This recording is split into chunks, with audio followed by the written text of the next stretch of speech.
Well, Darrell, congratulations, another good away win. Yeah, no, fantastic. Just said to my players here, and the pleasing thing about that, as daft as it sounds, is when we had to make two substitutions with injury, and we had to ride a 20-25 minute spell, and that's what won us the game and got us the goals at the end of the day. They obviously pushing more men forward, but we had to defend that, and that was key for me for winning the 3 points. The two added goals at the end of that extra bonus. Yeah, because you can't always play sort of super free-flowing football, but today was a real dig-in performance. It was, and the pitch was a bit dead, and we knew that. So you have to accommodate certain things. It looks very nice on the eye, but it's a dead pitch, really, to be honest. And it wasn't fit for a free-flowing passing game of football in my eyes. And the boys did exactly what I asked of them. Sometimes you got to come win away, win ugly away. It's different things to do well through a season, and I thought we did that excellently today.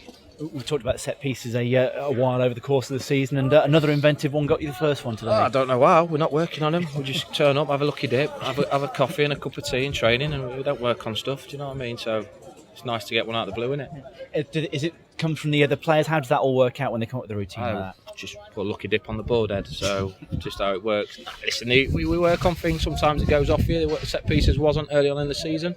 Sometimes they do, and it's great when they do, because it gives you that added advantage. I've asked the lads to score more goals from set plays, and they're coming up trumps last few games. And that importance of getting the first goal from a set piece like that gives the players and everybody a huge lift. And we know Lee can hit them like that. You don't get much more cleanly than that. No, it was a great strike, well worked, and pleasing for us. And just as important, after the break, it almost happened 60 seconds before, but Rory Gaffney's come close, and I think that was a very popular goal around the whole team. Yeah, it was, and it was a great ball by Matty Taylor to Rory, and Rory's finished it superbly, and that'll give his confidence a world of good. But he's a very hard-working striker. I've been pleased, delighted with him. He's working hard, as all the lads are. They're putting in a hell of a shift. The discipline of the side's very good at the minute, and we'll just keep moving forward.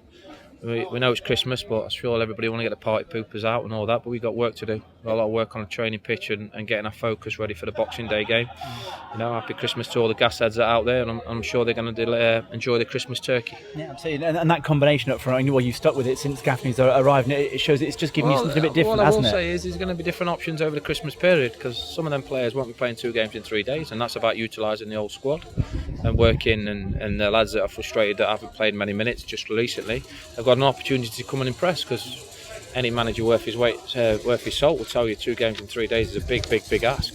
And fortunate for us, we picked up a couple of injuries today, which is very disappointing, because we haven't been doing too bad with injuries. Okay, well, let's talk about the injuries. Will Puddy, is that a recurrence? He's swollen up. He's got through 4 weeks of training, 2 games, but he's swollen up, so we have to have that assessed. And with regards to Sinclair, took a massive whack.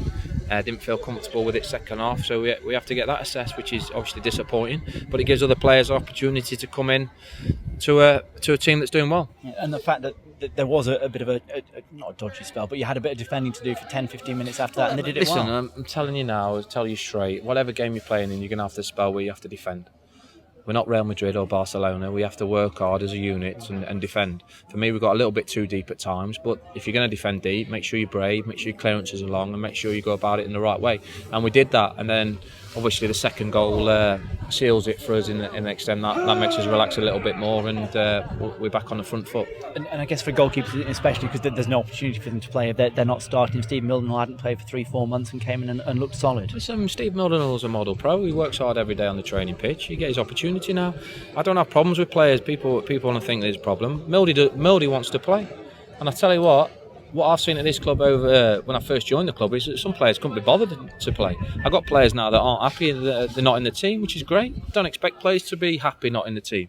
They're picking up a wage and they want to be playing, they want to be part of it. It's a close-knit group, and we'll stay close-knit, and I'm sure, like you say, 1 or 2 injuries, or the lads get the opportunity. And on Christmas Day, you're going to be in the playoff places, 7th place. Oh, yeah, but it counts for nothing, doesn't it? Absolutely nothing. Christmas Day, it's great, and we're trying to move the club in the right direction, but we're going to have blips, we're going to have bad runs, and all of a sudden all hell breaks loose at this place, doesn't it? It's all disaster. So we try and stay as level-headed as we possibly can on a good run, and maybe not on a good run.